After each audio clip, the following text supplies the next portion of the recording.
Did you come to find Knox? Me and my son Remy, we're headed to the splash pad on Pearl Street in Boulder. Somebody was standing there, this guy named Nick. He had Knox as like a 8-week-old puppy, all ears. As you can see, anybody watching, he's pretty much all ears. And he was just the cutest little nugget. And the guy was trying to find somebody to take care of this dog because he was the last dog in the litter and they hadn't found somebody to adopt him. But my son Remy has special needs. He was in his adaptive stroller, which is basically like a wheelchair. I had been thinking about getting a German Shepard as a service dog for Remy. The guy was like, well, if he's going to be your son's service dog, I'll give him to you for free. And handed me a puppy. And he's about 7 months? He's just about 7 months, but he's a really good boy. I don't know if we're going to be able to train him to be a full service dog or just a partial service dog, mainly because it's so expensive and really hard to do. We're mainly just doing some positive reinforcement training. I had done clicker training with my old dog, which I really liked because, again, it's that positive reinforcement.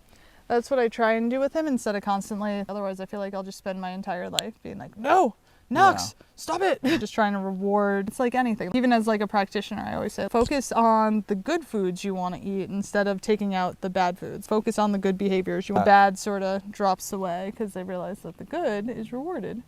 Like and you're getting so big so fast. I think that's the problem. Is he's just such a happy, dopey puppy and he has no idea how big he is. Good boy.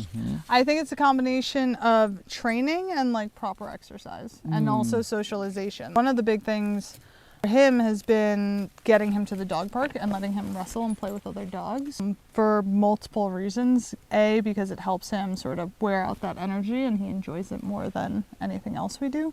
But B, also since he is so big, I want him to understand dog communication. So if a dog's telling him, no, you're too big, don't wrestle with me or whatever, I want him to understand that. That's been really helpful. I think the socialization, the exercise, and a little bit more structure. One of the things I say to a lot of my patients or to other moms who are struggling is something's better than nothing.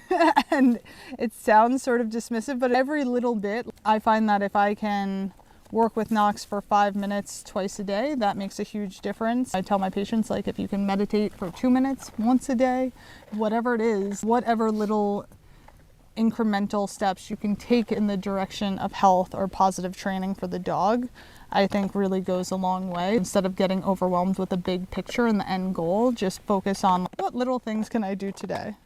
Right, Knox?